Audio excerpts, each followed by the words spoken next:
आजचा नवीन टॉपिक आहे मित्रांनो, पानिपत लढाई. इतिहासातल्या ज्या 3 महत्त्वाच्या लढाया झाल्या पानिपतमध्ये. उत्तर प्रदेश आणि हरियाणाच्या बाउंड्रीवर पानिपत आहे. पानिपत हा हरियाणाचा एक जिल्हा आहे. दिल्लीपासून फार जवळ आहे. तर या ज्या पानिपतच्या 3 लढाया आहेत, त्या इतिहासाच्या दृष्टिकोनातून फार महत्त्वाच्या लढाया होत्या आणि परीक्षेला देखील यावर भरपूर सारे प्रश्न विचारले जातात. पानिपतची पहिली लढाई झाली 21 एप्रिल 1526 ला आणि ही लढाई झाली बाबर आणि इब्राहिम लोधीमध्ये. बाबर या ठिकाणी विजेता ठरला आणि बाबर हाच आपला भारतातील पहिला मुघल शासक ठरला. बाबर नंतर त्याचा मुलगा हुमायूं, हुमायूंचा मुलगा अकबर, अकबरचा मुलगा जहांगीर, जहांगीरचा मुलगा शहाजहान, शहाजहानचा मुलगा औरंगजेब, अशी मुघलांची पिढी चालतच गेली आणि शेवटचा जो मुघल शासक होता तो बहादूर शाह जफर दुसरा. याच्यावर देखील प्रश्न विचारला जातो. मग पानिपतची दुसरी लढाई जी आहे ती 5 नोव्हेंबर 1556 ला झाली. ही दुसरी लढाई झाली अकबर आणि हेमूमध्ये. हेमूचं पूर्ण नाव होतं हेमचंद्र विक्रमादित्य भार्गव. ऍक्च्युली ज्यावेळेस ही पानिपतची दुसरी लढाई झाली त्यावेळेस अकबर हा 14-15 वर्षाचा होता. म्हणजे ऍक्च्युली ही लढाई अकबराने लढलीच नाही. तर अकबराच्या वतीने त्याचा जो पालक होता बैरम खान, त्याचा सरदार, त्याने ही लढाई लढली. पानिपतची तिसरी लढाई जी आहे ती तिसरी लढाई झाली 14 जानेवारी 1761 ला आणि ही लढाई झाली अहमद शाह अब्दाली आणि मराठ्यांमध्ये. ही लढाई अहमद शाह अब्दाली जिंकला, परंतु त्याचं देखील भरपूर नुकसान त्या ठिकाणी झालं आणि याच ठिकाणी मराठी सत्तेचा अंत झाला. पूर्णतः नाही, परंतु बऱ्यापैकी मराठी सत्तेचं जे वर्चस्व होतं त्या ठिकाणी या ठिकाणी ते समाप्त झालं होतं.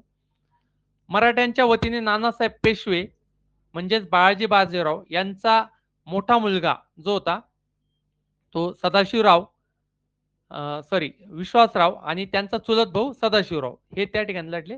नानासाहेब पेशव्यांचे जे चुलत भाऊ होते सदाशिवराव आणि नानासाहेब पेशव्यांचा जो मुलगा होता विश्वासराव, हे दोघी जण त्या ठिकाणी होते. विश्वासराव लहान होता आणि असं म्हणतो की पानिपत आपण म्हणतो ना की पानिपतच्या लढाईत विश्वास मेला, तर तो हाच विश्वासराव होता.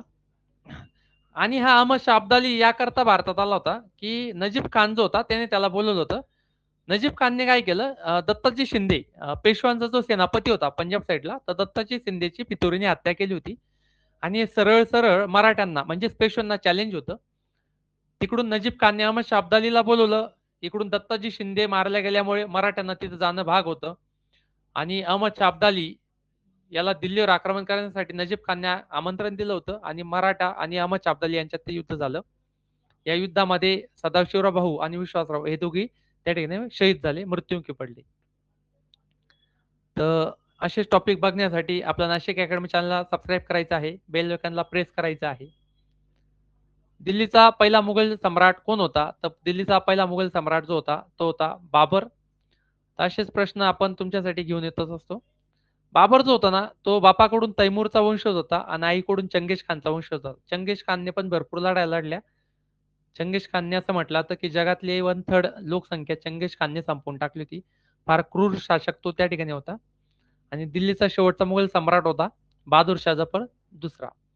तर एकदा परत आपण थोडं रिपीट बघूया की पानिपतची पहिली पहिली लढाई जी झाली ती झाली 1526 ला.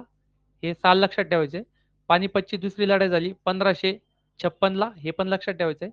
आणि पानिपतची तिसरी लढाई झाली 1761 ला, हे पण तुम्हाला लक्षात ठेवायचं आहे.